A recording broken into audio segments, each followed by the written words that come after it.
think I'll remember the looks on their faces when they were telling me the stories, and their emotions, and the things that they found amusing, and the things that they just didn't want to talk about. We thought we were in a totally different world. What was unique about it is just how personal it was.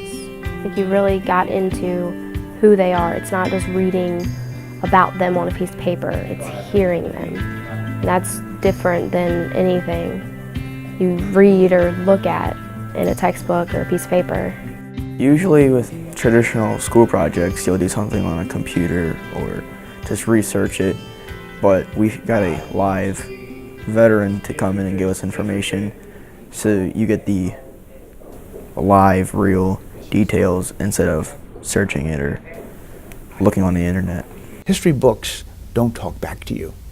The interview talks back to you and really gives you the kinds of information that you want and that the student wants.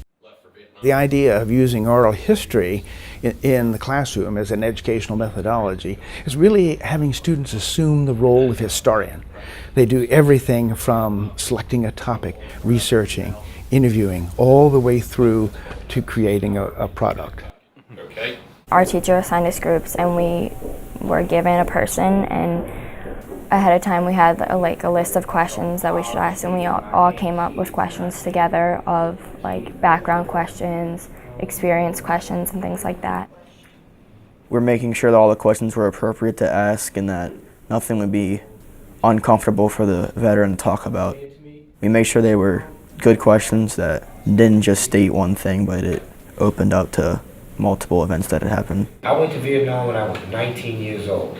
I was only 5 years older than you. I was the interviewer, and I learned more responsibility and how to speak more clear and try to word my questions differently if they didn't get answered the way I wanted them to be.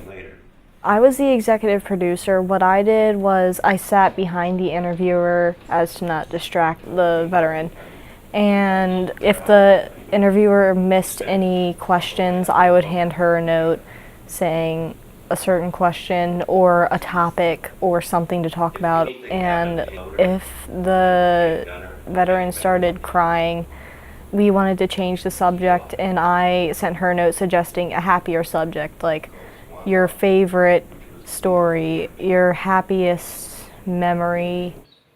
They're doing the process of history and then developing the product. And that really teaches them higher order skills, the thinking, the communication skills, the questioning skills, the writing skills. That's all what Common Core wants to do today. And oral history can accomplish all of those processes.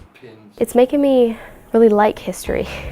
I've never been a big fan of history, but actually getting so personal with someone, it's making me want to know more. Not just about them, but about the whole history itself. Landed on the dock just a few feet from a big old pile of ammunition, and I knew I was no longer in Kansas. I like the fact that oral history can teach not only the what of history, but the so what of history. The what of history is the content, but the so what is so what does it mean? So what is the importance? So why is this unique? We had one guy talk about how people looked at soldiers and how they were angry at the government, so they took it out on the soldiers.